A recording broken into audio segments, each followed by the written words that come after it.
Tasavvur qiling, ikki oila bir tunda.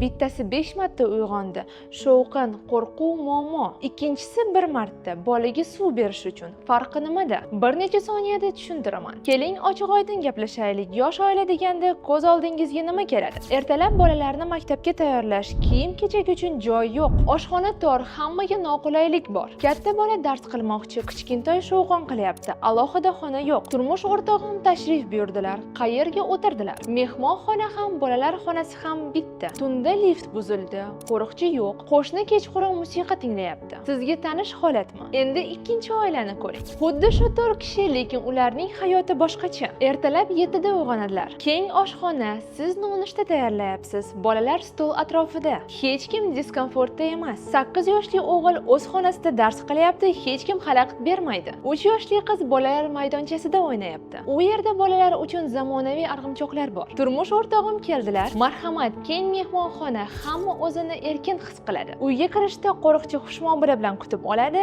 oilamiz esa xavfsizlikda. Kechasi sukunat, qo'shnilar madaniyatli. Boshqaruv kompaniyasi hamma narsani nazorat qiladi. Toza lift 24 soat xizmatda, har kuni tozalanadi. Shovqin yo'q, chunki devorlar qalin, ichki izolyatsiya zo'r. Bilasizmi, baxt bu yirik narsalar emas. Baxt bu bolangiz erkin o'ynaganda siz xavotirlanmasligingiz. Baxt bu turmush o'rtog'ingiz bilan bir piyola choy ustida 10 daqiqa tinch gaplashishingiz. Bolalar esa boshqa xonada. Baxt bu tungi soat 12 da kim eshigingiz qo'ng'irog'ini bosganini bilishingiz. Qo'riqchi nazoratda. Baxt bu ertalab oynadan quyosh kirishi, tashqarida bolalar quvonib o'ynashi. Baxt bu kvartirada hamma narsaning o'z joyida bo'lishi. Pul ko'p sarflash emas, aqlli sarflash. Sizning oilangiz bunga loyiq emas deyapsizmi? Xo'sh, ikki oila o'rtasidagi farq nimada edi? Farq ular yashaydigan joyda. Komfort plus bu nafaqat metr kvadrat. Bu sizning oilangiz kelajagi. Izohda baxt so'zini yozib qoldiring, agar siz ham shunday hayotni istasangiz.